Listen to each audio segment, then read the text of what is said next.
WVTC Radio Detroit.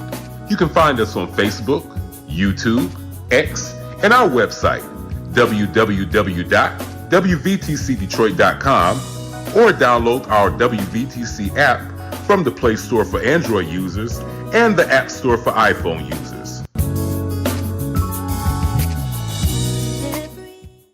You're building the empire, and we'll help you protect it. Because even the most powerful women still have trust issues.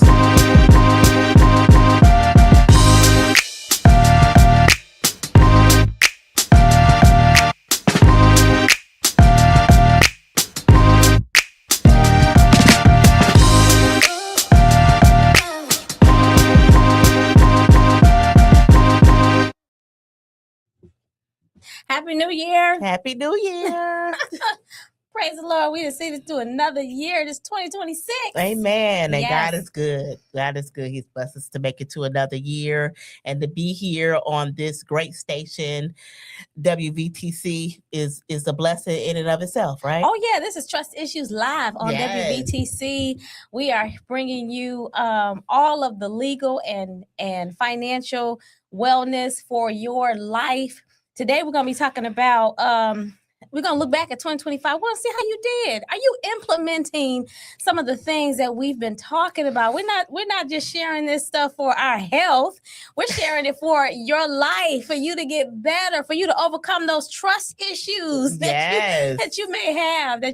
So we're going to look at 2025 and we're going to talk about it. We're going to talk about what we did well. Yeah. What we need to improve on. And what's some things that we are going to try to implement in 2026. We're going to talk about all that today. Yeah, because maybe you didn't get it quite right. But here's another opportunity to reset, right? So let's get into grace, it. Right? Yes. Because listen, WVTC family, look, let's go straight to the question today. The question is, I want to know, okay, how much did 2025 cost you? What? Not just money. Yeah. Peace, momentum, and options. What did it cost? How much was it? Just not having clarity because you don't have a system. Have a system. And so you got to have systems because a new year without a system is just a calendar. Oh, say that again. A new year without systems, it's just a calendar. Yeah, and just thinking about it, if life happened tonight, would your family have clarity or would they have confusion? Yeah. What? So today, they'd be like, would they have clarity? Would they have a clear direction or would they have confusion? And confusion, you know what confusion breeds? Another C word. What's that? Chaos. Woo. Well, we don't want you to have chaos. So let's give you a proper introduction. I am Erica Hall with EH Wealth Advisor, your financial guru, and I'm here with my sister. Yes, Urenia Ricks Johnson with Ricks and Associates PLLC. I'm your estate planning, real estate, legal mind of trust issues. Listen, this is educational. This isn't legal advice and financial advice specifically for you. You need to call us for that. However, this is some great insight for you to begin to just take a look at where you are. So we are talking about the 2025 review. Now, I know somewhere along this year, you heard us talk about that B word, budget. Budget and cash, right? Cash flow. Folks don't like that word because, I don't know, maybe because it's restrictive.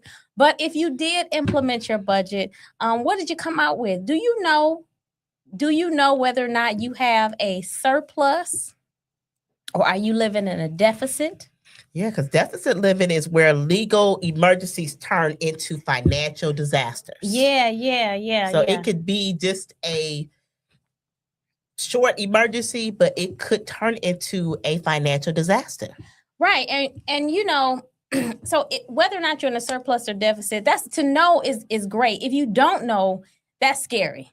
That's scary because you need to know what categories, where you're spending, what's eating your finances, what's eating your money. Yeah, and what is it? Where are the holes? You know, we talked about before, that bucket of where your finances go, and sometimes you can have holes in that bucket or holes within that system that money is kind of seeping out as opposed to being brought in like it's supposed to be. I can identify one right now. Okay, what's the whole? Insurance. Property and casualty insurance, your auto insurance, your homeowner's insurance. I can't remember. Life insurance. Yeah. Listen, but with property insurance, that is auto insurance that starts renewing every 6 months. Yours renew every 6 months? Mine, yes, it every does. 6 months. Every 6 months. And you know what happens every 6 months? The price doesn't stay the same. If it does, you're blessed. But typically, the price is going to change. And one of the things that one of the realities that I want to bring to your attention is, although they claim and promote loyalty discounts, here's the reality. Is that real? The discounts are typically to new customers. The discounts are, I'm going to say it again. The discounts are usually reserved for new customers. So they want to get you in the door. Right. And what does that mean for those loyal customers who have been there you've been with them for 5 years, for 7, 10 years, you've been with the same homeowners insurance company, the same auto insurance company. Well, your prices, your fees, your costs, they tend to go up every year.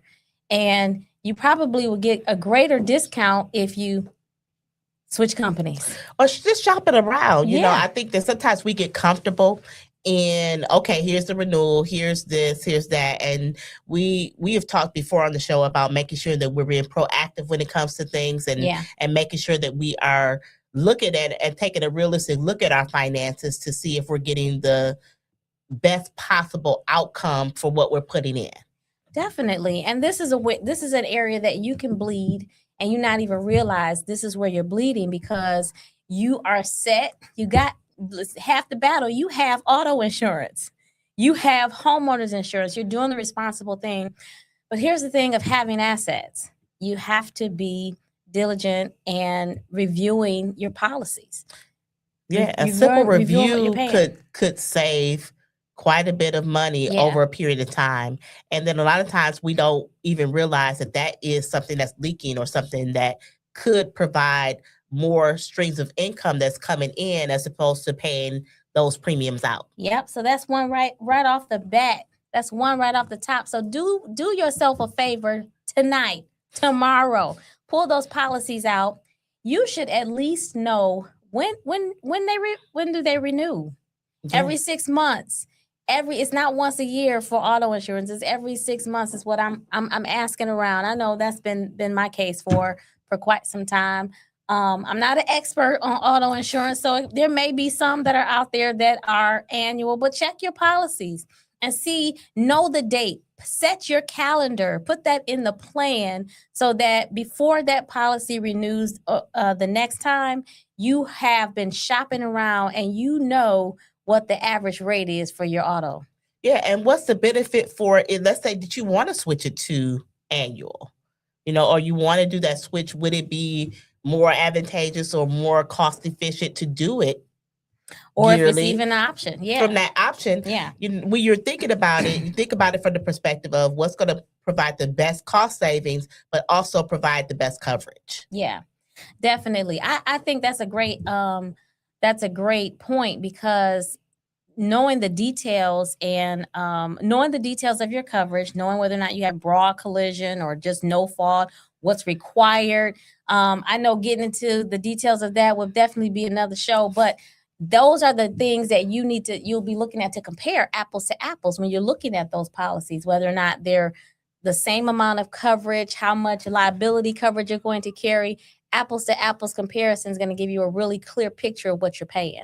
And unfortunately, most of us don't really think about reviewing our policy till something happens. Yeah. So there's an accident, there is something that requires us to look at it to say, oh, I thought that I had coverage for that, or I thought that it included that. And making sure that you're doing these housekeeping things, making sure you're being proactive with those things, because then you're not being reactional. You're not just reviewing things when something has happened. You actually know what's in the documents before something happens, if it does happen. Yes. And the scripture tells us a good steward knows the state of their flock, right? Yes. Know the state of your finances. You know how much you have coming in and you know how much you have going out. And when someone raises their prices, you should see it. Mm-hmm. So your bank statement is a great place to go to get a real vision of, what's going out, what's eating up your money, where's that leak happening. So you're saying that your bank statement is really your vision board. I like that. Yeah. You know how we have vision board parties, but Right. could you imagine a party where the vision board is and we're looking at our bank statements? Oh my goodness. I like that idea. We should do that. Yeah, maybe we should. We your should bank do that. statement is your real vision board. Because it really tells your state. It does. And adopting some kind of tool to measure it out and see, is it debt? Is it late payments? Mm-hmm. Is it late payment fees that's eating up my extra? Yeah. What is it costing me because I'm paying making late payments? I think somebody just commented about with their taxes, the increase in property taxes that make my insurance go up. And that is a definite state that you have to pay attention to, because where you live, the property taxes there is an increase, and that increases your escrow. Definitely. So if your property taxes are what is called escrow, which means that the mortgage company, mm-hmm. within your mortgage payment, you're paying for your property taxes as well as insurance if you have an escrow mortgage, which means that all of that is going into one payment. Yeah. And that one payment pays your mortgage company, and your mortgage company in turn pays your insurance and pays your property taxes. So with that being the case, if you get a new notice, I know I've gotten one this year. That's what made me look. That it stated that, hey, your loan payment is going up because why did it go up? And normally it's based on if the property taxes increase. And also think about this from the perspective of, if you are living in a county in Michigan, there are voting, like the only thing that was on my ballot where I live was a millage mm-hmm. which is a tax. Yeah. Based on school improvements and things from that nature, which in turn I'm going to see that. Yeah. I'm going to see that property tax. So when you vote yes or no on a millage, expect those property taxes to go up. If it's yes, that means a tax is imposed on your property to cover whatever is covered in that millage. Yeah. Right. And so in turn, your mortgage payment, if it's escrowed, is going to go up. So those are things that we need to make sure that we pay attention to and understand from that perspective, and having that reserve. And that's why it's so important for us to have a fund where those things and a picture, if they come up, we are able to handle those things. Yeah, good point. This is came from Teresa. Thank you so much, Teresa. I think that's a good point, because now what Urenia just brought to the forefront is everything that goes into that mortgage payment. And so when you want to break it down, your mortgage payment includes all of those three things that you mentioned. Yes, right. If it's an escrow mortgage, right? It's an escrow mortgage. So if you have so let's say if you have a that loan to value type of mortgage where you have at least 80% of the value of the house has been mortgaged, then you're required to do escrow. Some of those smaller mortgage payments. So if you have a small mortgage payment or value balance that you owe on a home, and you find yourself refinancing, you don't have to carry an escrow account for your taxes and insurance. Did you know that? Nope, yes, you don't have to carry an escrow. You could actually pay your taxes and you could actually pay your insurance separately. But because those items are escrowed inside of those items are part of the escrow account, you have to pay extra special attention to your homeowner's insurance, right? Mm-hmm. So still knowing the date that it renews, because you know what happens? There's funds that you're paying in your monthly payment for your mortgage is going into the escrow, and then 30 days or 60 days before that all that homeowners insurance is scheduled to renew, the insurance company sends a bill to your escrow to be paid, and the bill is more than you've been putting in. And then there's a deficit. And so that's what causes your mortgage to go up. But also understand that from the homeowners insurance perspective, even if you have the escrow, it does not stop you from actually still negotiating the amount for your payment for exactly. That's because they are not the same entities. The insurance company is one entity, the property tax is one entity, and the mortgage is one. They're all three separate entities. And so you get to control you if you're in a 30-year mortgage, it's set for the 30 years unless you refinance. But your property taxes, you mentioned the millage. That's something that can change that amount. But that homeowners insurance is not tied to your mortgage. And so you can control, if you change who the policy is with, you can go in there and change who that policy is with. You can, this is something I've done. I said, I've had insurance company go in and pull it out, and it was way more than my original amount from the previous year. I went out and shopped another policy. They made me make a down payment, and then they became my coverage. Now the insurance company just got my premium payment for the whole year, so I had to go after that previous insurance company for a refund. Got my refund, which was which put that money back in my pocket, but I had to do the due diligence, go out and shop that policy. And so I would rather go be proactive than have it be, have that deficit. But thank you so much for that question and for that point, because that's a good insight into all the pieces of your mortgage payment. Yeah, and it's very important to understand that you can control some of those things that happen. Yeah.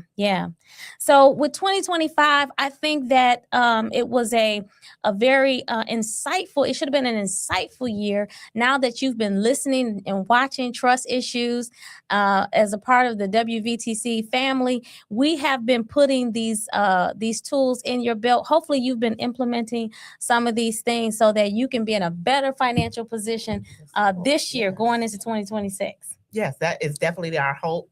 And just making sure that you understand what your debt is, what your income is, so you can just make informed decisions. Yeah, because now that we're ready for our 2026 reset, get your house in order. Raise up your right hand and say, I will not do my budget in my head. I will not do my budget in my head. No, budgeting is not, your finances is not mental math. It's not mental math. It has to be something where you are keeping track of what's coming in and what's going out. And I know I repeat it all the time. Sometimes I feel like I'm repeating the same things over and over, but it's needed. It's needed because sometimes things they may not register the first time around, the first time, folks hear it. And I think it's important to put it down and writing those things. We're not saying that some people are app people. Some people there is the app called Rocket Money, like we talked about before, that actually gives you an idea. But some people just like to write it down. Some people like Excel spreadsheets. But what we're saying is that you need to write it down in some form. Yeah, some form of fashion, not in your head. You may be the smartest, the sharpest pencil in the box, or crayon in the box, as they say, or sharpest knife in the drawer. But your capacity is for the other types of things going on in your life. When it comes to things like this, you need to have some kind of tool so that you can master this job of tracking, analyzing, setting goals, seeing what's working, what's not. That's how you become a master. So you don't think that it will go past just being in your head if you keep it there? Oh my goodness, I think that adds to worry. Okay. Like if that bill, you don't want to forget to pay something.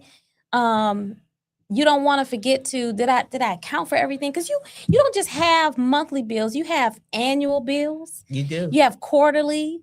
You have biannual, things that come around periodically. And how many times do you wake up and say, what's today? what day is And it? what do I have to do What do today? I have to do today? Right. What day? And don't take a vacation. Mm-mm. Don't take a vacation. And It don't take me a couple days to not remember what day it is. Because and I want every to day be is Saturday on vacation. right. Every day is Saturday, and Saturday. everything is profitable to eat. Exactly. No limits, no boundaries. No limits. Right. And then it take you all that time to get back in sync. I don't know. But how productive it would be to have just something you could grab and pick up where you left off. And that's important. Yeah. And just having those things readily available for you. So that way you're not missing things. And a lot of times we sign up for things, we do things on impulse. No, you didn't say the impulse word. Impulse. That's good. We are impulsive sometimes with our spending, with what we do. Yeah. And it seems like a good idea at that moment. Without a budget, yes, you can afford those shoes. Yes, you can. Without a budget, yes, you can afford that Corvette. That's nice. Without a budget, yes, you can afford that new item. And don't let it be a monthly bill. You don't even know if it can fit into your projected budget. Exactly. You don't even know. And most people say, I've heard people say, we have a zero budget. That's not a budget. Then you're just spending. A zero budget. Now, the concept of a zero budget means that you've given every dollar an assignment. Okay. Right. So that's the concept. Right. That's how it's supposed to work. There's no money for nothing else. Right. No, I mean, okay. No. It doesn't mean it. Right. A zero budget is like the envelope system, right? So it's like you have taken your entire net pay and you've allocated the entire pay to something. Okay. You build into the something contingencies. Yeah, contingencies and things like that. So if somebody says, like you said, it's zero budget, and they're not budgeting, then that's the concept of zero budgeting is give every dollar an assignment. An assignment, yeah. And if you don't assign it, so you basically, if finances live in your head, then they will die in your head. Oh my, I like that. Yeah. If they live in your head, they will die in your head. There's no place for them there's no place for them to thrive. There's no place for them to go. Right. I was just getting ready to interject something too about like estate planning, like I don't want to say it right there. What you said.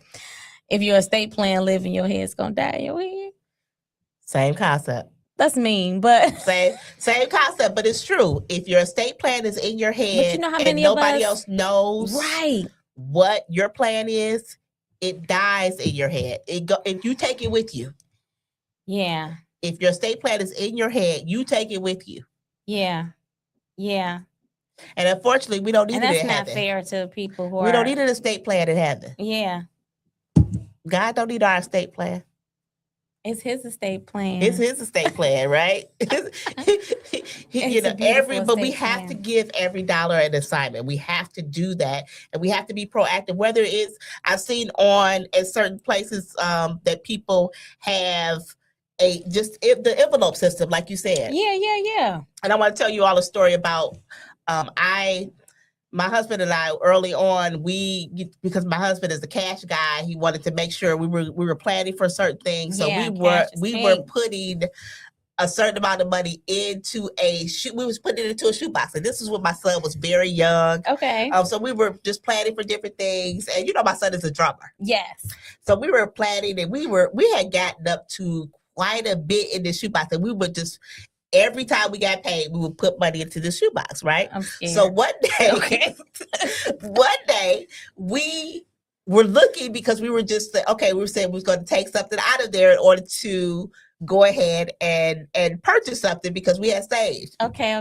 We could not find the box. Oh no, I see. I'm scared. We could not find the box anywhere in the house. When I tell you we tore up the house, yeah, we were looking for the shoebox. Guess what the shoebox was? Okay, with the baby. The baby, okay, at the time was playing the drums on the box. He had taken all the boxes out of our room and was playing the drums on the shoebox. We were just like, boy, if you don't give us a shoebox, this ain't no regular box. Oh my God. But he had tore up the box and the money was about to fall out because he had tore it up so bad. Playing them drums. Oh my God. Playing the drums. That's a good story. On the box. That's a good story. It was just from that standpoint, it was like, were we robbed? What happened? Like, what? Who knew that we had money in this shoebox?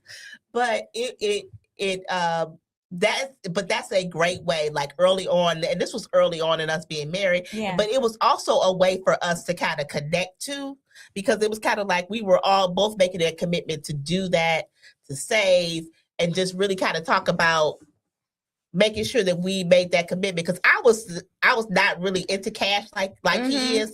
So it really taught me too to just really assign $1 to those things, because I was not paying attention like that. I was really not that focused. Listen, that story will preach. Yes. Because I'm over here thinking about all kinds of counseling. You know, we even had a conversation with some guys recently about, you know, how you're managing your finances, and you brought some things to my remembrance as well. So I want to shout out to all the people who are watching, who will watch this episode, and who you're trying to do a reset. You got your mind set. You're gonna get your stuff together, but your spouse ain't on board. What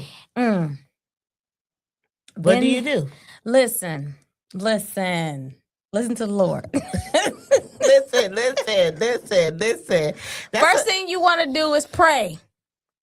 You want to pray, because there's a lesson. There has to be a lesson. There's a lesson in the trying, but what you just brought out is so warming to my heart, to my spirit, because one thing that I found is opposites attract. If I have met with husbands and wives over and over and over, and it doesn't matter. It could be one is the spender and one is the saver, and it's always I rarely I would say one couple I've met, work with, and there were two savers, but the husband was a risk taker.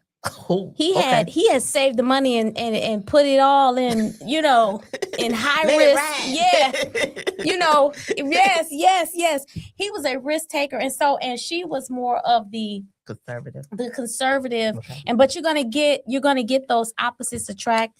And I say whoever has the knowledge and the desire to be the organizer, to put it all together, you know, let them have it, but it can't just be a one person thing. It has to be both people in the relationship has to come to the table, because when you talk about two becoming one, our goals, even though we may have our separate accounts. So I say, you know, have that joint account, have your separate accounts. But when it comes to communication, that's together. That's planning.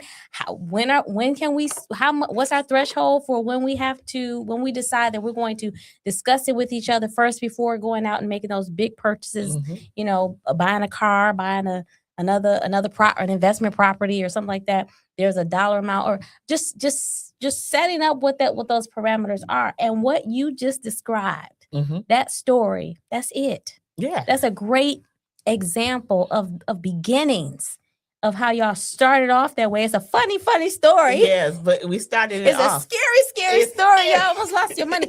But it started something. And even though you were a certain type of way, and your husband was a certain type of cash is king type of person, it brought you all to be in one. And it helped us to communicate. It helped us to communicate better.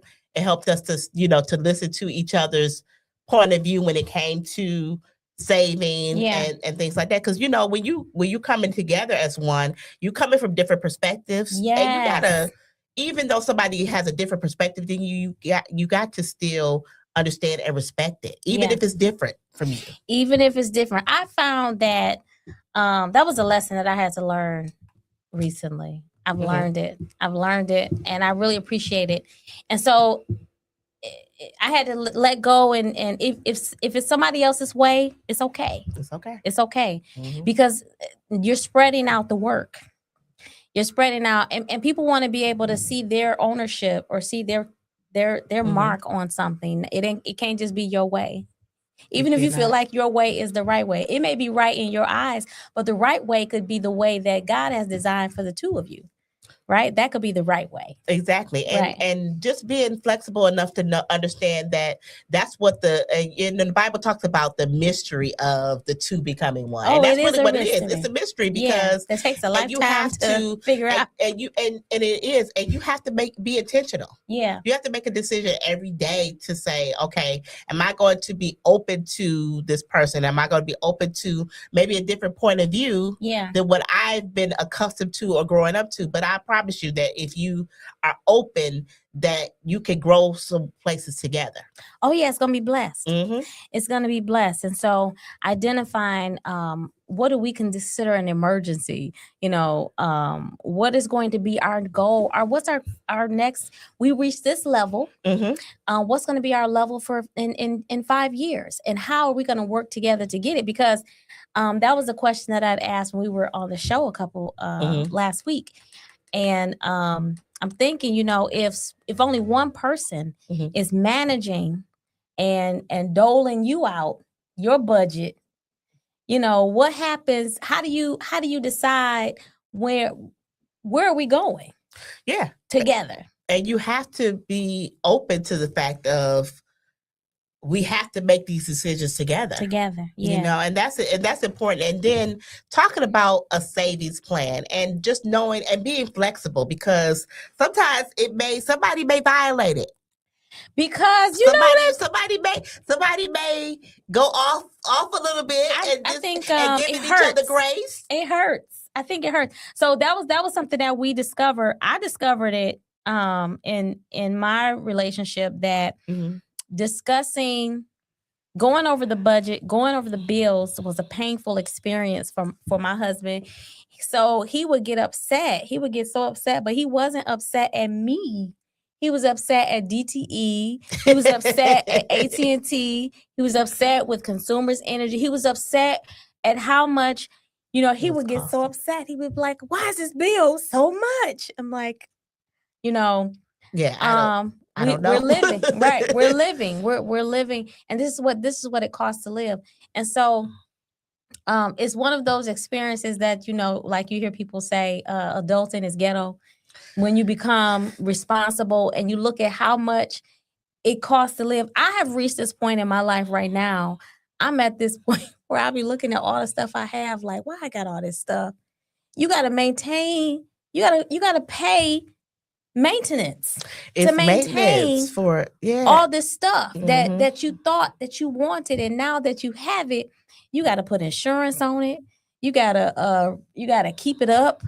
You got to maintain the integrity of it, and that is something that you don't consider the day that you buy it, right? You just want it. I just got to have it, but it eats away at your future income.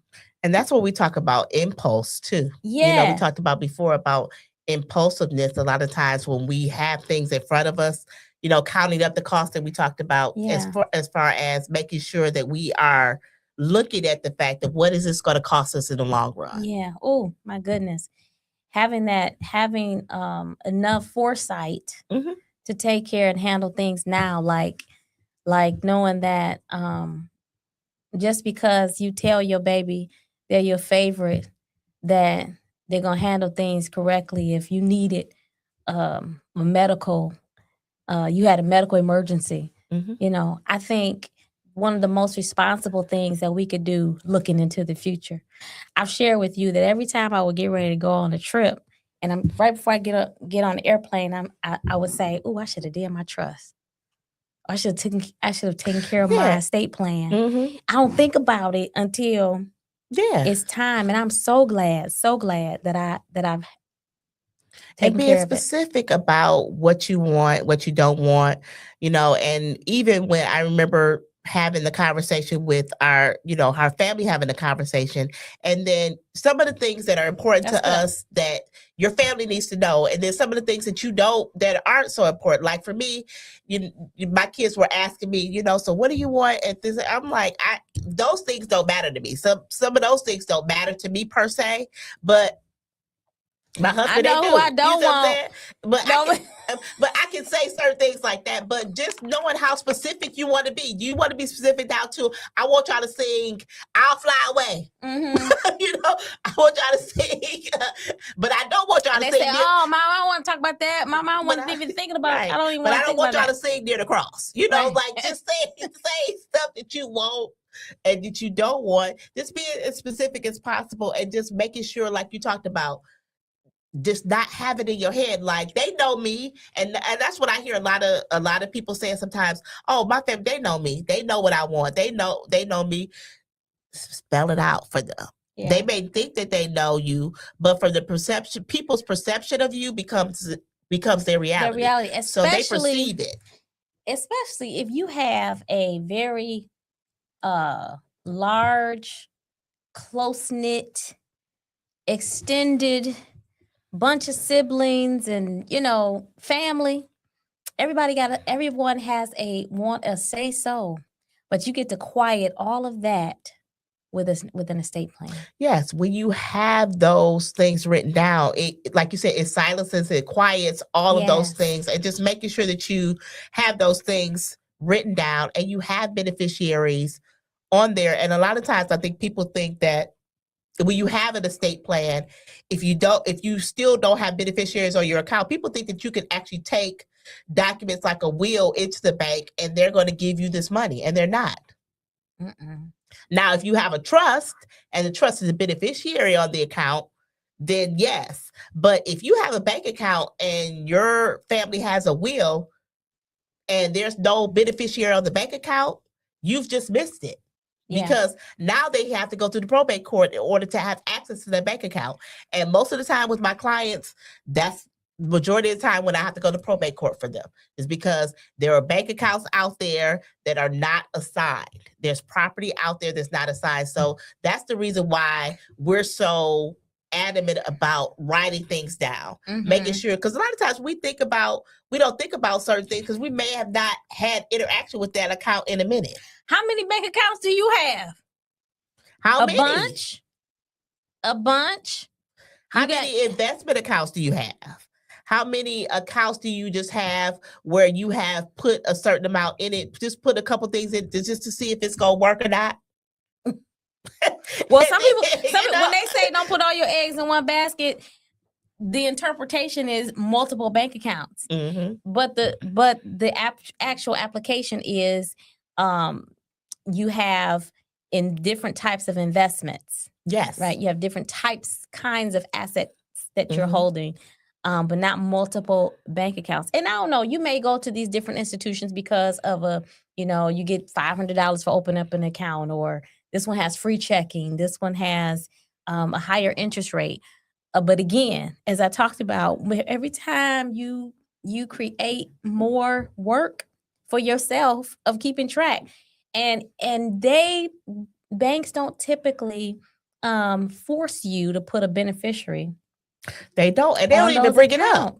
They don't even bring it up with you when you open up the account. Like, to me, that should be a part. And for the trading part, I think that should be when you first open up the account. It should be part of it. Who do you want to be beneficiary on this account? Like, those are things that should be automatically stated to people, because it's important that you have that on. Not just, okay, I'm going to get $200 if I spend $2,000 in the first 30 days. Yeah.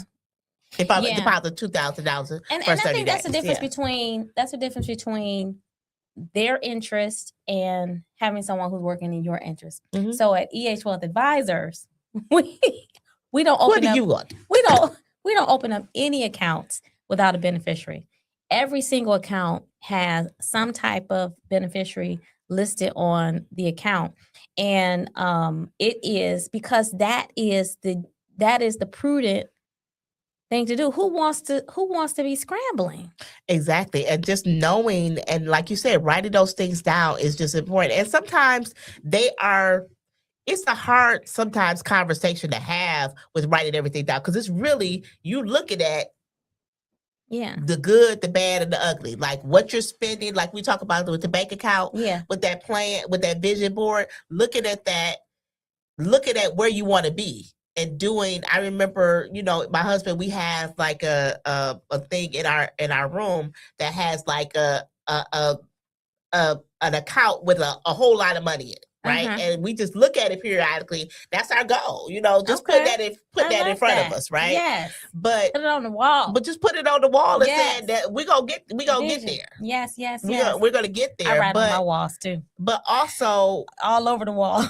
It's my think tank in my house. Yes. But also having a plan in place when it comes to writing those things down. Yes. Somebody said that they didn't even know that they could put, Regina, thank you for commenting. I didn't know you could put a beneficiary on bank accounts. Yes. Yeah, you can put beneficiaries on bank accounts. The first step in estate planning. Yes. That's the first step in estate planning, is putting beneficiaries on your account. So it's not too late, Regina. Mm-hmm. It's not too late. Mm-hmm. Go into that bank tomorrow or before the week is out. Well, tomorrow. Yes. And get that beneficiary on the bank accounts, on every single bank account that you have. And it avoids the probate court, which means that you don't have to go through the probate court in order to get those assets. And also, if you have a joint account, you can still list the beneficiary. Yeah. So the joint account has an automatic right of survivorship, which means whoever survives receives the balance. But you can still list the beneficiary on it. So when that survivor passes away, you can still make sure that it gets to the person that you want it to get to. Yeah. We got another question from Teresa. She said, what kind of rights do you have if you are a signer on your parents' bank account? If you are a signer on it, normally you have the rights to operate with that person, but it may not necessarily be joint. It may just means that you can sign on behalf. You can work on behalf of them when they cannot do something. Right. But what you want to do is take it that extra step further to just make sure that you are the beneficiary, or that you upgrade it to a actually joint account. Yeah. And some banks call it a POD, a payable upon death. Yeah. We call it a TOD, transferable. A transfer upon death. On death. So it could be a POD or a TOD, whatever they call it. They may not necessarily even call it beneficiaries, but sometimes you have an account, I know, with your parents where you can actually sign on their behalf. You're helping them out with their account, but just making sure that if you are helping them out with it, that there is some beneficiary on it. Yeah, because it's all about custody. Yes. That is the name of the game. We're focused on who has custody. Right now, as the owner, you have custody. But after you are no longer the owner, who gets custody? Who gets custody? And so custodial documents supersedes everything else. Everything else. Even if you have a trust and you put your cat as your beneficiary on your life insurance policy, or some random person, those custodial documents are going to supersede everything else. We got another comment. The beneficiary can't do anything without your authorization, right? So the beneficiary does not actually take any rights to anything in the account during the owner's lifetime. Yeah. So they don't receive any type of rights during the lifetime unless it's a joint account. Now, if it's a joint account, that means that both parties have equal rights, which means that you can withdraw whatever, you can deposit whatever, but also understand that if one person has a creditor that's trying to attach that account, they can attach that account. That's a downside to the joint ownership, right? Isn't it? Because if one person is sued or assets are seized, those garnishment, subject to like a garnishment with any of those things, you're subject to it as well. You're subject to it. A beneficiary, let's say that you have somebody as a beneficiary and they have a garnishment. Yeah. They cannot touch that account because they have no ownership right to the account until the owner passes away. That's right. They get custody afterwards. Yes, and then after that, it's subject to that. So just understanding those things, but also understanding that if you have an individual that has not reached the age of 18, they cannot be a beneficiary. Wow, I talked to a couple of people this year who had their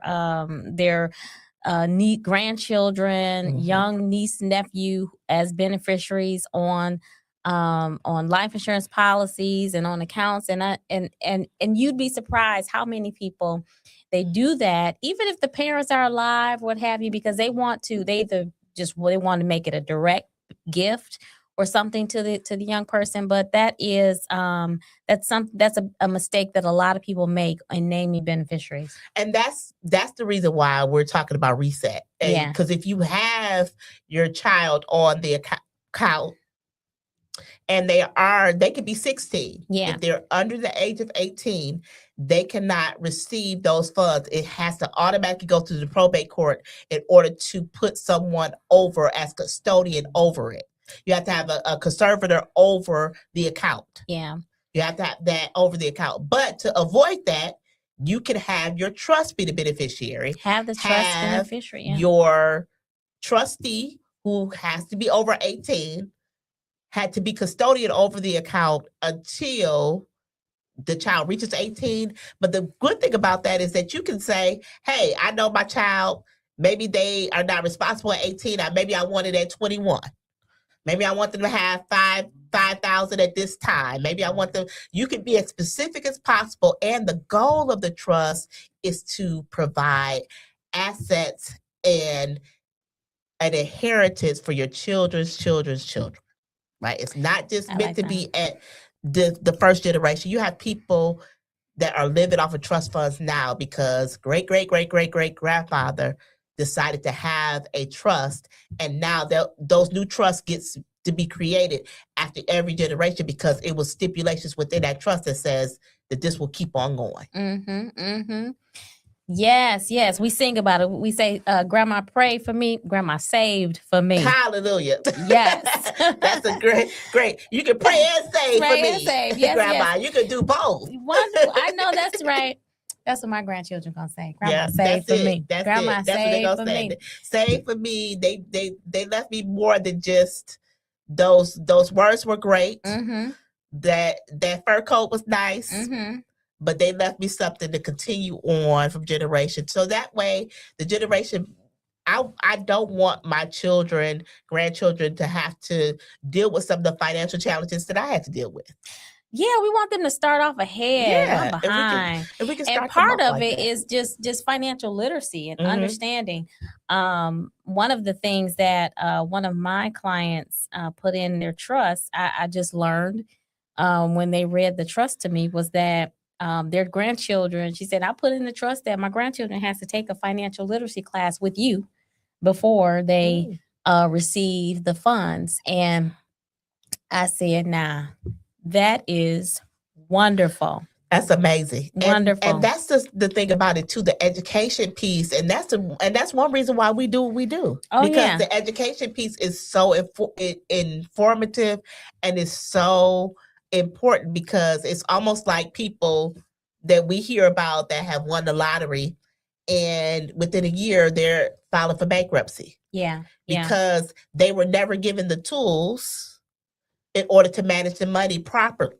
Yeah. And so that way they can hold it. They were never given the tools to still come up with a savings plan, even though you have this lump sum of money. What are you going to do with this? How much is it going to be taxed? First of all, Second of all, what can you do to make this grow for you over a period of time?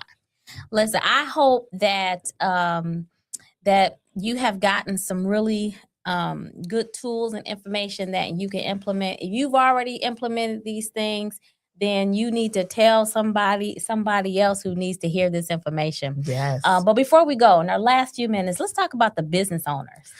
Let's talk about something for business owners, keeping the business alive. Your business owner is 2026. What kind of goals are you setting to make sure that you are keeping your business structure in order, to handling business, getting documents in place? I don't know, what kinds of business tools do some business owners need to look at for 2026? I think that they need to look at what we've been talking about also as far as with beneficiaries. It's a lot of business accounts that are out there that nobody has ever claimed. Yeah. Know why? Because they didn't list the beneficiary on the business account. They may have been single member LLCs. They may have been operating with a partner and never really were able to access those funds because they didn't leave a proper beneficiary, and then they did not have proper agreements in place. So making sure that you have proper agreements in place for, do you want, if something happens to you as far as being owner, do I want my husband to come in and run Ricks and Associates? Yeah. He can't. Yeah. Because first of all, he's not an attorney. Okay. And then second of all, making those provisions to say, hey, this is how we wind it up, but also making sure that my family gets the assets to what I was supposed to receive. Yeah. Making sure that my family gets that. With those buy-sell agreements. Buy-sell agreements that can be funded through life insurance policies, key man policies. If you're a single business, I talked to a single business owner the other day who has now built a very successful business.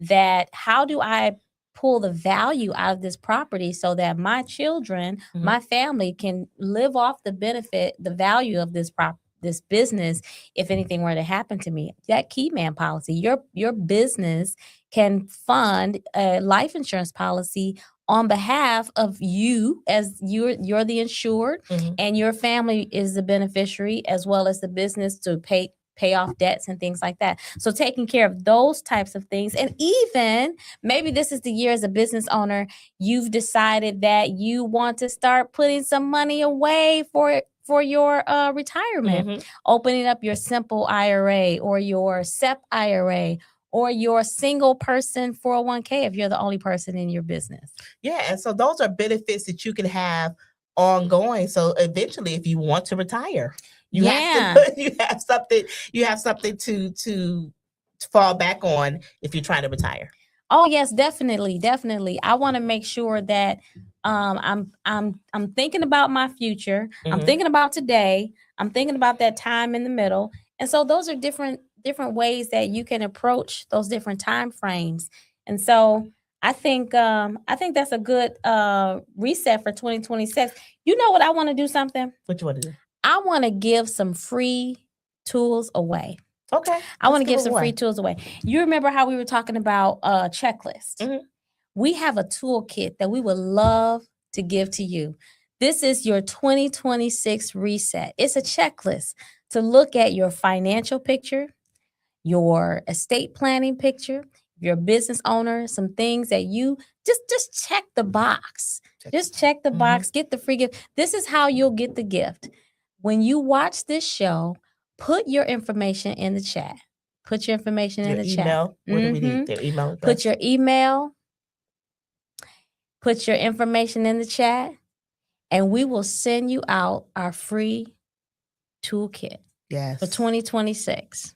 We're going to help you jumpstart and start it off right. Yeah. 2026. You ready to do this? Let's go over some things and making sure that our audience has, right? All right. Okay, let's start it off. Okay. Do you have a budget or do you have hope? Do you know? That was good. It's supposed to be rapid fire. Okay, do you know your surplus or deficit, or are you guessing? Are you insured or just optimistic? If you died tonight, I'm pausing because we in church, we say, if you died tonight, where would your soul spend eternity? Right. But if you died tonight, would your money go where you think or where your paperwork says? Or do you have paperwork? Let me add that. If you can't work for 90 days, who pays the bills?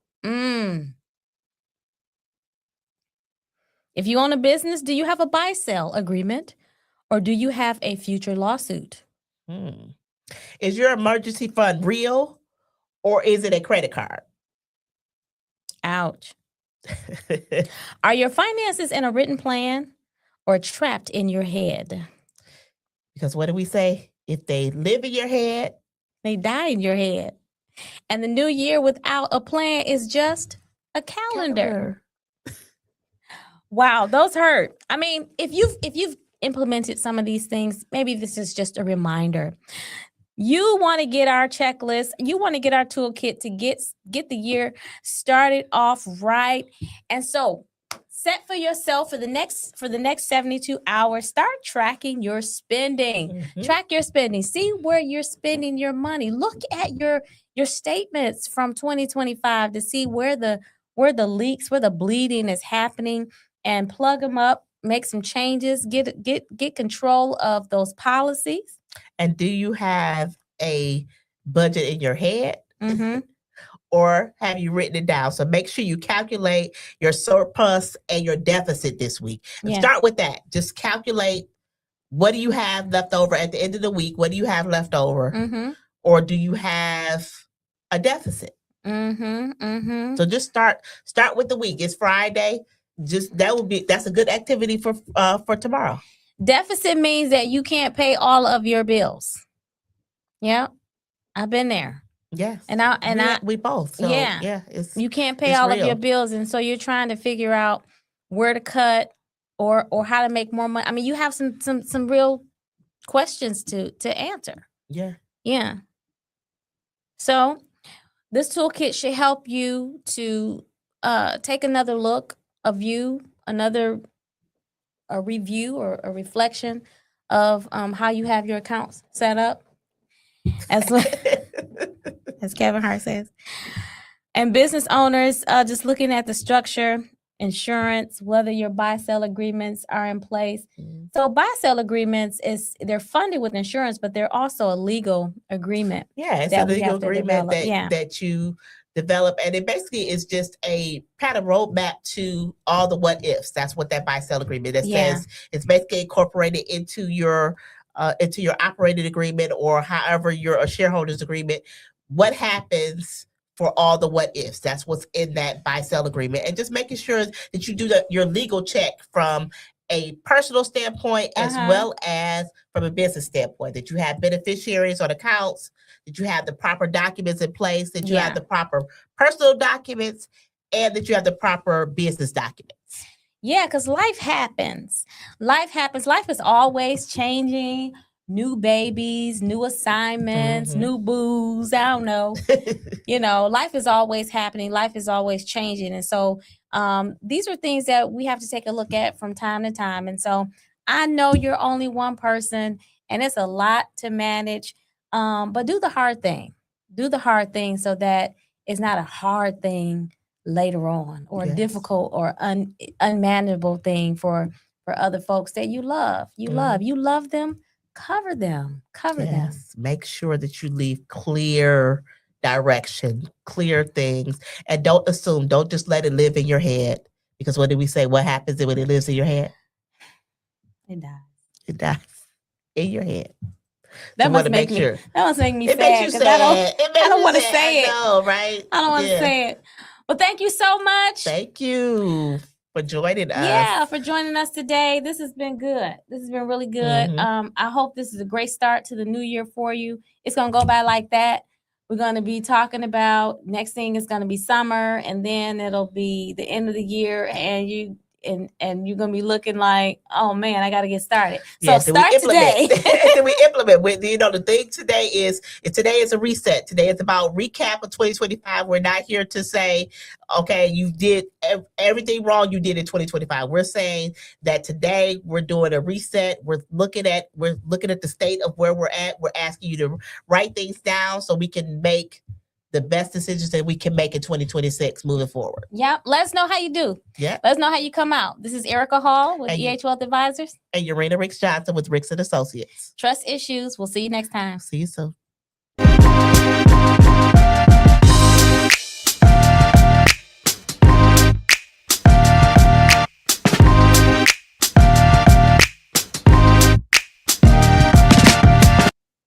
Blessings, everyone. This is Bishop Greg Davis, and I need you to save the date. Join us Friday, March 27, 2026, for a golden evening as we honor and celebrate Evangelist Sandy Rose's birthday and 50 years of gospel music excellence. Remember, that's March 27, 2026, and go. go with God.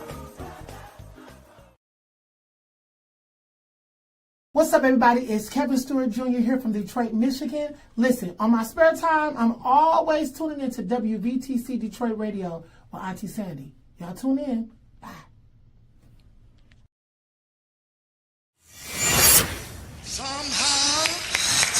Somehow, Lord, I got to make Detroit, the birthplace of soul, the heartbeat of gospel music. But our gospel music legacy is at risk of fading into obscurity. The Detroit Gospel Music Legacy Foundation is on a mission to preserve our history, to ensure that the voices of our pastors, the harmonies of our choirs, quartets, and soloists live on for generations to come. But we can't do it alone. We need your help.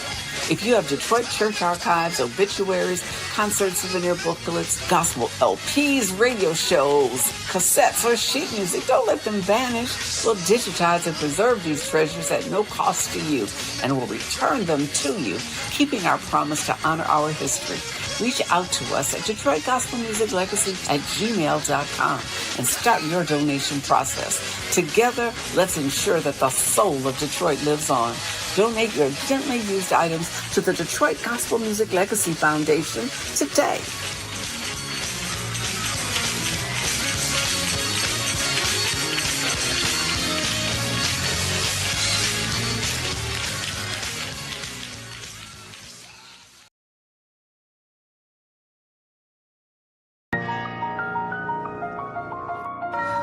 Okay. You ain't changing your mind now, have you? We're about to be one big happy family. I'm just hoping I can trust you to return my love. I mean, as much as I know how to love. Did you sleep with him? No! This is toxic. Don't become the thing that hurt you. And what is that? Bitterness. I really needed you when Daddy died. Girl, look, there you go with what you need. This not about you. Didn't you find God for that? I'm not here to meet your needs. I understand that you love her. I get it. But like this, right here, this is toxic. Toxic? Man, who's you talking to like that? And we're here at the Davidson High School for the first game of the season. Look, I'm sorry, sir, but we were all running for our lives. Hope you enjoy being used, man. Man, what? No, you better find somebody else to play with, bro. Come right. You both know you ain't about to hit nothing but a high note. You better sit down. My Bible tells me that the wages of sin is death. That's wages, honey, not wedges. I know what it says, Miss Sunday School teacher. I see that one is coming to the altar. Now is the time. Singing and praying with my mind. Cut! How you gonna cut singing and praying?